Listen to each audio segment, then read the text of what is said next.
சென்னையில் நேற்று ஒருநாள் பெய்த மழையில் சென்னையின் பல பகுதிகள் வெள்ளத்தில் மூழ்கியுள்ளது. இதனால் மீண்டும் வெள்ள பாதிப்பு ஏற்படும் என்ற அச்சம் ஏற்பட்டுள்ளது. சென்னையில் ஏற்கனவே கடந்த டிசம்பர் மாதம் ஏற்பட்ட கனமழையால் சென்னை, காஞ்சிபுரம் உட்பட 4 மாவட்டங்கள் முழுவதுமாக வெள்ளத்தால் மூழ்கடிக்கப்பட்டு பல்வேறு சிரமங்களுக்கு பின்னர் மக்கள் இயல்பு நிலைக்கு திரும்பியுள்ளனர். இதனைத் தொடர்ந்து தற்பொழுது மீண்டும் ஒருநாள் இரவில் பெய்த மழையில் சென்னையே வெள்ளக்காடாக மாறியுள்ளது.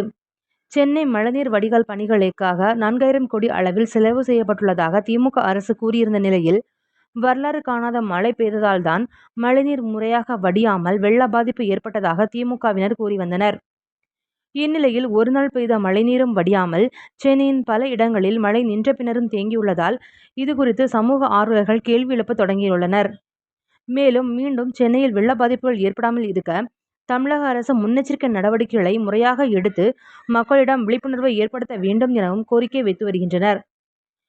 மழை பாதிப்பு காரணமாக ஏற்கனவே நாகை, காரைக்கால் உட்பட சில மாவட்டங்களுக்கு முன்னெச்சரிக்கை நடவடிக்கையின் காரணமாக மாணவர்களுக்கு விடுமுறை அளிக்கப்பட்டிருப்பதும் குறிப்பிடத்தக்கது.